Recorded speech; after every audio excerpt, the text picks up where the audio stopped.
You are 22 years old, and you have never once thought about time. Not really. Not the way you will think about it later. Right now, time is just the thing between now and the weekend, between now and the exam, between now and when things get better. You have so much of it that it has no weight. You spend it the way you spend someone else's money, casually, without guilt, without math. You stay up until 3 a.m. for no reason. You watch 4 episodes when you meant to watch 1. You cancel plans and reschedule and cancel again, and it costs you nothing. You think this is freedom. You were wrong. This is not freedom. This is unconsciousness. Freedom requires knowing what something is worth. You don't know yet. You can't. The price only appears in retrospect. You are 22, and 1 hour is nothing. You get a job, real one. The kind with a badge and a calendar that fills itself. You are 24 now, and you've noticed something. Monday arrives faster than it used to. Not because anything changed, because you stopped having large, empty stretches. When time has no shape, you don't see it move. When it gets divided, meeting, commute, lunch, commute, dinner, sleep, you feel every cut. You start saying, "I don't have time," for the first time in your life, and you mean it. But you are also wrong. You have the same 168 hours everyone has. What you mean is, someone else has already claimed most of them. Your employer, your phone, the low-grade noise of being alive and connected and expected to respond. You haven't lost time. You've just noticed it for the first time. This is the beginning of the education. You are not ready for what it teaches. You are 28, and a friend from college gets sick. Not terminally, but seriously. For 3 weeks he is in a hospital, and you visit twice, and both times you sit in a white room and you think, "I should have called more. I should have come home that one Christmas. I should have. The should-haves are a specific kind of arithmetic. You can only do them in one direction. You go back to your life. You mean to call more. You don't. Not because you don't care, because the week fills itself, and Tuesday becomes Friday, and Friday becomes Tuesday, and somehow a month passes, and you've sent 3 texts and called 0 times, and you tell yourself you'll make up for it when things settle down. Things don't settle down. This is the first thing time teaches you. Later is not a place. It is the story you tell yourself so you don't have to feel the cost of right now. You are 31. You have a morning routine now. You're proud of it. Up at 6, coffee, 30 minutes of reading. You've started protecting the first hour of your day like it belongs to you, because you've noticed something. The hour you spend before the world wants something from you is different from every other hour. It's cleaner. It has a texture. You get more done in that 1 hour than in the 3 hours after lunch. You start doing the math. If 1 hour in the morning is worth 3 hours in the afternoon, then an hour is not an hour. Time is not flat. It has terrain. There are peaks, early morning, after exercise, after sleep, when the problem has been sitting in your unconscious and your conscious mind just has to receive it.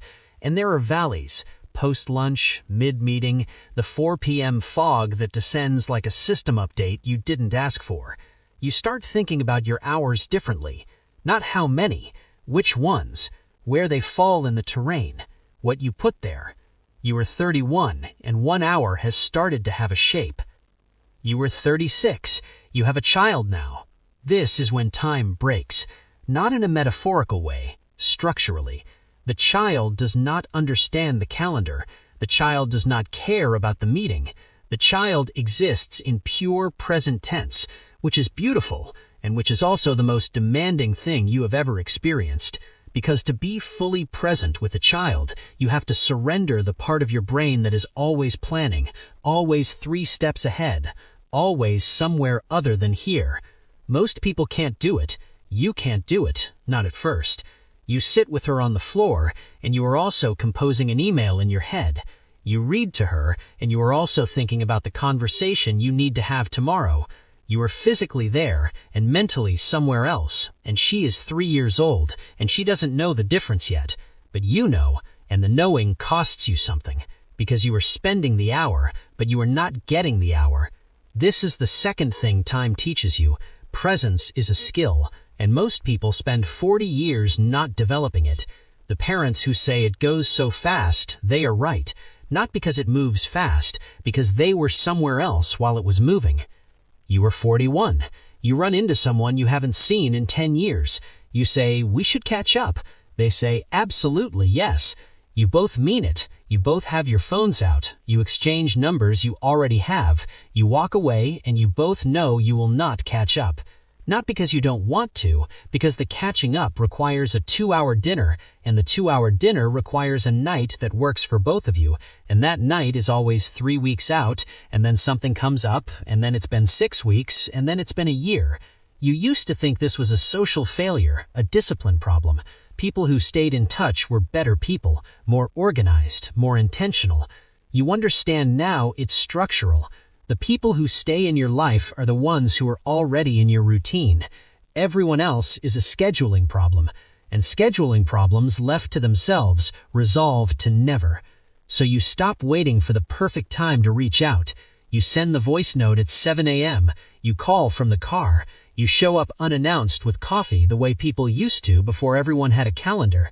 You stop treating your relationships like appointments and start treating them like oxygen. Not something you schedule, but something you need continuously, or you start dying slowly without quite noticing. You are 47. Your parents are old now in a way that you can see, not just older, old. Your father takes longer to stand up. Your mother repeats herself, not because she's losing her memory, but because she's losing track of what she's already told you. You visit and you stay for the weekend, and you think about leaving on Sunday afternoon, and you stay until Monday morning instead. You understand something you couldn't have understood at 22. Every hour you spend with someone past a certain age is one of a finite number of hours. The number is not large. You can feel it, not as sadness, as weight. The hour has weight now in a way it never did when you were young and everyone you loved was young and time felt like water, endless, shapeless, always there. You drive home on Monday and you are already planning the next visit. You are 53. You don't sleep the same way you used to. Not insomnia exactly. You wake at 4 a.m. and lie there and your mind is already running. Not with anxiety, that's what you expected. With clarity. The 4 a.m. mind is the most honest mind you have. No performance, no audience, no social management. Just you and the questions you've been postponing. The question you keep landing on, what did I spend it on? Not money, time, the non-renewable, the thing that was burning from the first second without your permission or your awareness. You run it back. The hours that compounded into something, the work you did before it was working, the mornings you showed up to the thing before the thing was ready to show up back, the relationships you maintained when there was no occasion and no reason and no return, and the hours that didn't, the scrolling, the performing, the meetings that could have been emails, the worrying, God, the worrying, all those hours spent in imaginary futures that never arrived or arrived differently and required their own response anyway. Worry is the most expensive thing you ever bought. It cost you hours. It paid out nothing. You are 61. Someone asks you for advice. They are 24. They have more time than they will ever have again, and they don't know it. You want to tell them something useful. Not a list, not 5 habits, something true. You think for a moment. You say, the hour you're in right now is the most expensive hour you'll ever live. Not because it's special, because it's early. Whatever you put in this hour compounds. Whatever you skip in this hour, the conversation, the practice, the presence, you will spend the rest of your life trying to buy back at full price. They nod. They are polite. They don't hear it. Not really. You didn't either at 24. You couldn't. Some things can only be understood in the currency of the hours you've already spent. You are 22. You have never once thought about time. You are lying on your back somewhere, ceiling above you, phone in your hand, nowhere to be for another 2 hours. You don't know what this is. You think it's nothing. You think it's filler. It is not filler. It is the raw material, the uncut stone, the hour that has not yet been shaped into regret or pride or memory. Right now, it is just potential, warm and heavy and completely, terrifyingly yours. The clock is running. It has always been running. You just haven't heard it yet.